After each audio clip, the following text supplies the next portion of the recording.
Voici la statue de Goce Delchev, un militant révolutionnaire considéré comme un héros national par les Bulgares et les Nord-Macédoniens. Ce personnage historique illustre parfaitement les différends qui opposent ces deux pays. Sofia exige que ce personnage soit reconnu uniquement comme un révolutionnaire bulgare par son voisin macédonien, qui refuse catégoriquement.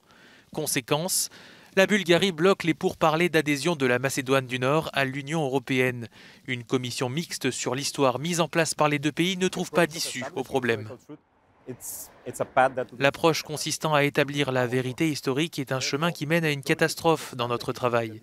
Donc il faut comprendre l'histoire, tenir compte du fait que nous avons une compréhension différente et avancer sans créer d'antagonisme et de division entre les sociétés. C'est ainsi que nous devons aborder le sujet et travailler pour surmonter le problème. L'héritage de ce héros révolutionnaire n'est qu'un exemple des divergences entre les deux pays. La Bulgarie estime que la Macédoine fait partie de son identité et qu'elle ne peut donc pas se considérer comme une nation à part entière. La semaine dernière, Sofia a exigé de la Macédoine qu'elle reconnaisse ses racines bulgares pour lever son veto et enclencher les négociations pour une entrée dans l'UE.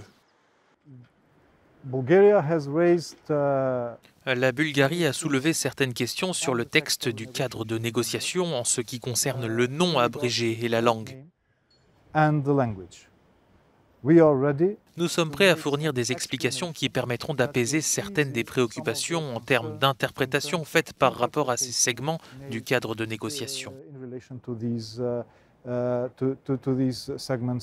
Mais nous ne pouvons pas discuter des attributs identitaires qui découlent du droit à l'autodétermination et à l'expression des personnes.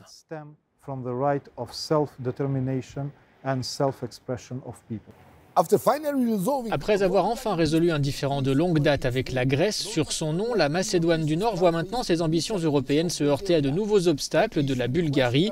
Les enjeux en question sont fondamentaux pour l'identité culturelle et historique de la nation et des compromis difficiles devront peut-être être trouvés si elle veut accélérer les processus d'adhésion.